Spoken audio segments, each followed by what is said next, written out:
Welcome into Outkick the Show. I am your fearless leader, Clay Travis. I hope all of you are having fantastic Mondays wherever you may be across this great country or this great land. We got a lot to get to, and then I got to get back out to the beach.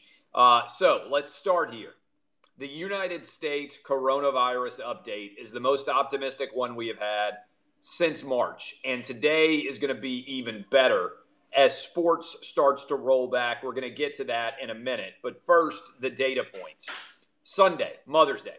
Happy Mother's Day to everybody out there. I hope all of you had fantastic birthdays. I hope you were willing and or able to call your moms and you took care of your wives and everybody had fantastic Mother's Day. But 750 deaths yesterday nationwide from the coronavirus. That's the fewest since March the 29th. We also had the lowest percentage of coronavirus positivity on all of the tests, just under 8% positive. That means 92% of the overall tests were negative. We also had the fewest number of new daily cases, 20,329. All of these numbers were the lowest since March. We are also headed for a new low again today based on the data that has come out so far. And things are moving in a really rapid and very positive direction. And so what I would encourage you to do, and I've been on this for a little bit of time here, is make sure that you are being aggressive in the way that you are reading articles being shared about the coronavirus. Because there are still people trying to peddle negativity, and they're talking about the number of new daily cases while not acknowledging the number of tests that are going on. I keep hammering this because so few people I see talking about it. The only person in media that I follow that I've seen talking about it is Nate Silver, who is a probability expert, essentially. The numbers are going down in terms of the percentage of people who are testing positive nationwide. That's phenomenal news. But the overall number of tests are increasing substantially, i.e. we're over 300,000 tests on average per day now. Why does that matter? The percentage of positive tests is what matter. You can't scream that we need more testing, and then when the more testing happens, you scream, oh my God, look at all the positive tests. It's all a function of the total numbers better than anything else. So that is incredibly positive, and I believe it's starting to move in a positive way. All of the different moving parts here. Okay, does everybody understand that? It's a significant part of this story. What you want to pay attention to, and it's been a rapid decline, is the overall number of declining positives. Now, there's also really good stories out there among the states that have opened up. Georgia in particular. Let's focus on Georgia. We were told that if Georgia opened up, that it would be an unmitigated disaster. Okay? It has now been 17 days since Georgia opened up its state and began to roll back all the stay-at-home order restrictions. And the numbers have continued to decline in Georgia. So Brian Kemp, who is the governor of Georgia, everybody ripped him and said that he was leading to a disaster by his decision to roll back restrictions. And since that time, there has been an overall decline in the data points. All right? And so if you start to break it down, there is a very strong and positive detail of this situation here. Georgia has proven, thanks to the overall federalism of our country, that if a state takes a risk and then the data reflects that the state made the right decision, other people should also be able to make that same decision. So if you're in a state with restrictions, I don't think it's crazy to point to Georgia and say, wait a minute, the numbers haven't exploded in Georgia at all. If anything, they have gotten better since they opened back up the state. All of that factors in a big way. I'm down in Florida now. Florida is open. Tennessee is open. Texas is open. Alabama is open to varying degrees. South Carolina. There are a ton of places out there that are opened up where the overall numbers continue to improve. All right. So you're not going to hear that from a lot of places because there seems to be such a fixation on telling awful stories about the coronavirus as opposed to looking to the actual data. And the actual data reflects that things are not falling apart in those states that have opened back up. All right. Let's go back into The Last Dance. The Last Dance episodes 7 and 8 were fantastic. There were several different things that to me stood out from last night's documentary about Michael Jordan and the Chicago Bulls from the 1990s. I asked you a question. 50,000 of you have voted. The question was this: do you like Michael Jordan more or less since this documentary came on? 90% of you like Jordan more. And I was wondering why that is. And I think the answer is pretty straightforward. We live in an artificial age, and people are constantly obsessed with whether or not they are liked, as opposed to whether or not they're good at what they do. And to me, the biggest difference between Jordan and LeBron is that LeBron is obsessed with being liked. And as a result, that makes everything that he does on some level feel incredibly artificial. Jordan was comfortable in his own skin in a way that LeBron is not. And that's why I believe the NBA may not come back. We'll wait and see. I'm going to get to Major League Baseball in a minute.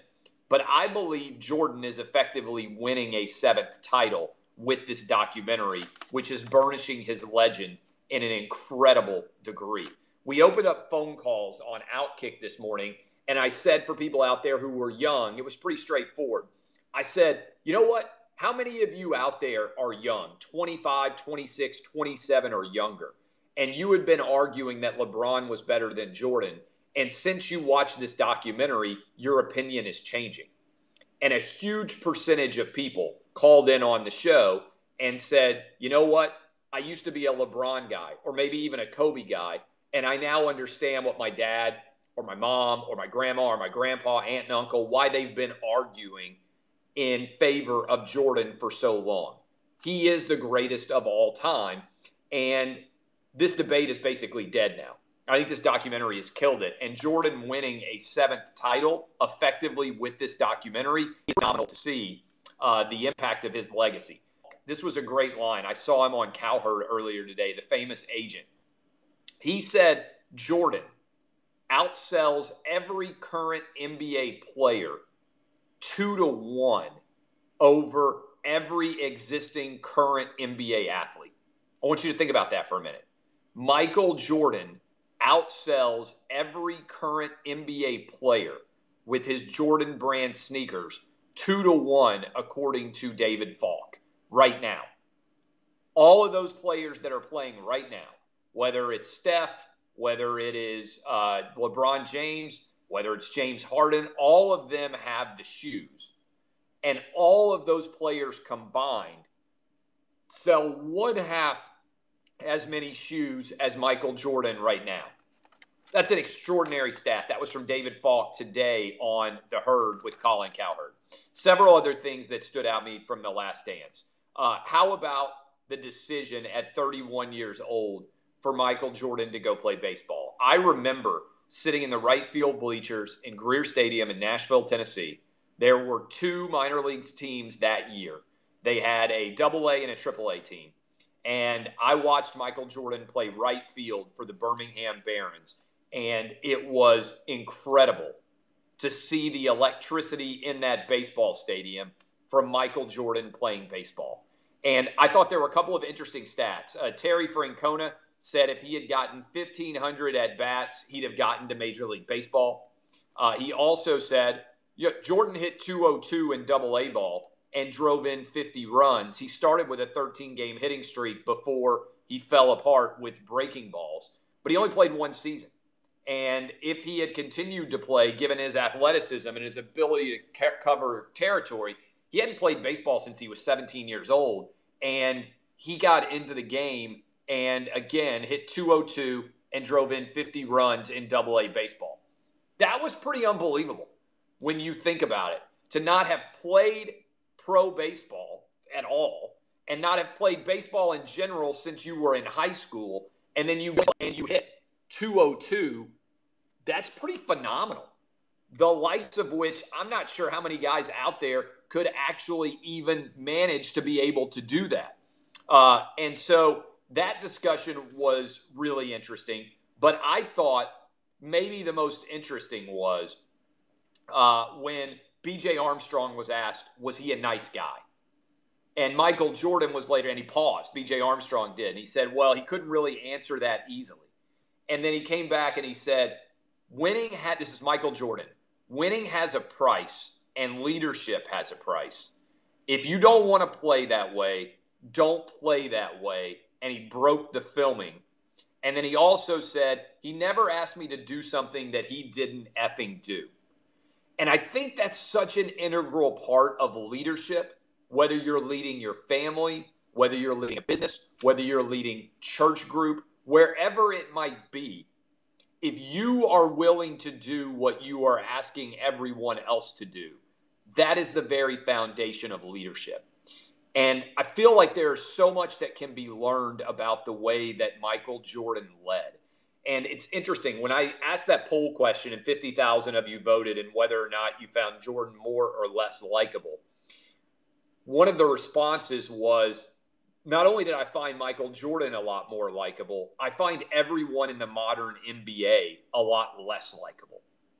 And I thought that was interesting. If you were like me of my generation and you grew up on the 80s and 90s NBA, there's no doubt that the diva tendencies in the NBA have grown substantially. And I think the reason is pretty straightforward, because Magic and Larry and Michael all had to create a fan base. It's a big difference between stepping in somewhere where you already have a fan base and having to create one. And this goes to the very essence of Republicans buy sneakers too. Jordan understood that in order for his league to dominate, he had to appeal to everyone. Magic Johnson and Larry Bird understood that. After the Jordan era in the NBA, guys already had a fan base, and so they didn't have to worry about growing the brand of the NBA. And I think that's a big pivot point where a lot of them don't feel like they owe very much to the game itself. And that's really what load management is about. People didn't load manage in the 80s or the 90s. They felt obligated. You've heard Jordan say it a ton. You never know when somebody's going to be watching you for the only time in their life. And you want to put on a show and ensure that they have an incredible time at the game. That was important to Michael Jordan. He felt like he owed something to the game. Certainly it was important to Magic and Larry. I don't think that everybody has that feeling now. And so when you really break it down, they have turned their back on the overall brand of the league.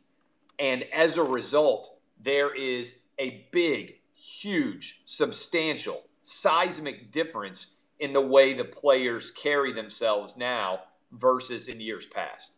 And let me tell you this, they would have been fighting to get back onto the court. The players would have been publicly arguing, we got to go back to work. You're not seeing it now. You're not seeing it at all now. And some people said, well, if you look at what's going on in Hong Kong right now, what Daryl Morey pointed out was, hey, we believe in democracy. Did you know that they just introduced a bill in Hong Kong that would make not showing respect during the Chinese national anthem punishable by 3 years in jail? Think about that for a minute. If you're in Hong Kong and you don't show respect for the Chinese national anthem, you go to jail for 3 years. The NBA players and coaches and the league in general sells itself as a social justice warrior league. Yet they weren't willing to endorse democracy and freedom of speech on behalf of a billion Chinese people because they were worried about hurting their business. Think about that for a minute. Disrespect for the national anthem, 3 years in jail. Think about it. And over here, they praise Colin Kaepernick for not standing for the national anthem. Now, that's his right. Just like it's the right of the NFL to say if you're under contract, you have an obligation to stand for the national anthem in this country. But you're supporting Colin Kaepernick, who has virtually no risk at all. He's actually made more money by protesting.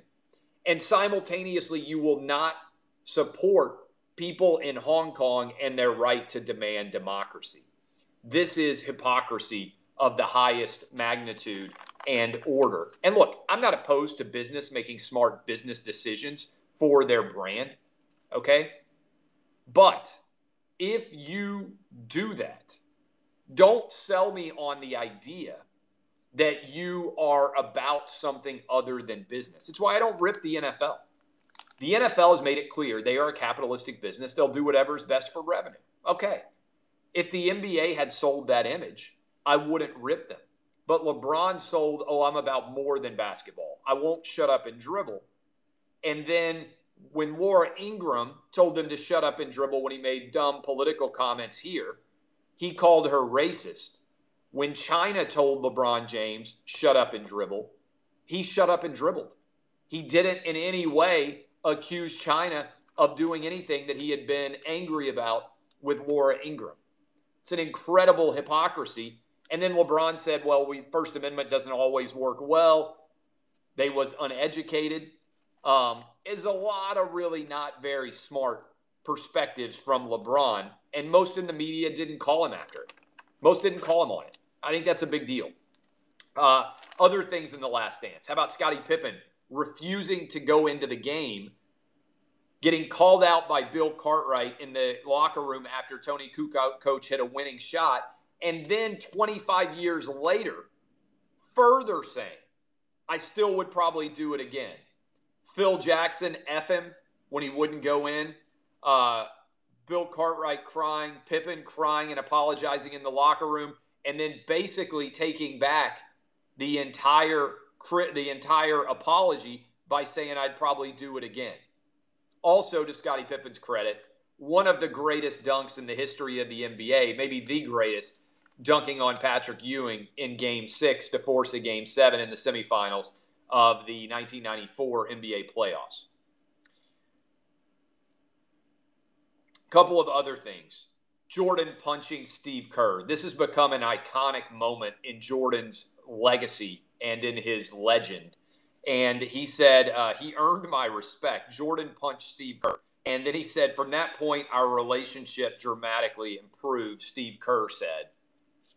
Jordan showers after Phil Jackson kicked him out of practice because he had punched the smallest guy on the team. But Jordan also said that he wanted Scott Burrell to fight him, that he had a lot of talent, but he was just too nice of a guy to actually fight him. Jordan wanted you to be prepared to go into battle with him. When the Knicks or the Pistons or whoever it was actually out there, when they were coming after you, he needed to know that you were going to have his back. And that meant that he practiced like a savage. And at times it means that he wasn't a great teammate. At times it means that he probably wasn't very much fun to be around. But you know what? He dragged those teammates to 6 titles in 8 years. Scottie Pippen probably doesn't win a title unless he played with Michael Jordan. And certainly almost everybody else, B.J. Armstrong, Horace Grant, John Paxson, Steve Kerr, you name all the guys that were on those teams. Luke Longley, Bill Winnington. Without Jordan, they never win championships. And as a result, that was, I thought, pretty fascinating to watch. How about trash talk? Jordan's ability to find motivation everywhere. B.J. Armstrong talked trash to him. Jordan went off on him right afterwards.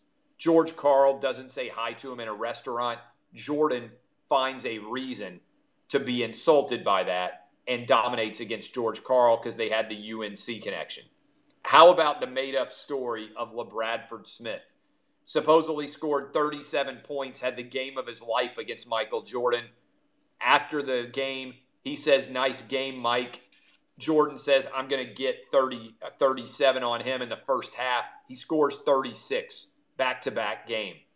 LeBradford Smith later, Jordan admits that he never said, nice game, Mike. Totally made up in Jordan's head in order to drive him to the ability to excel.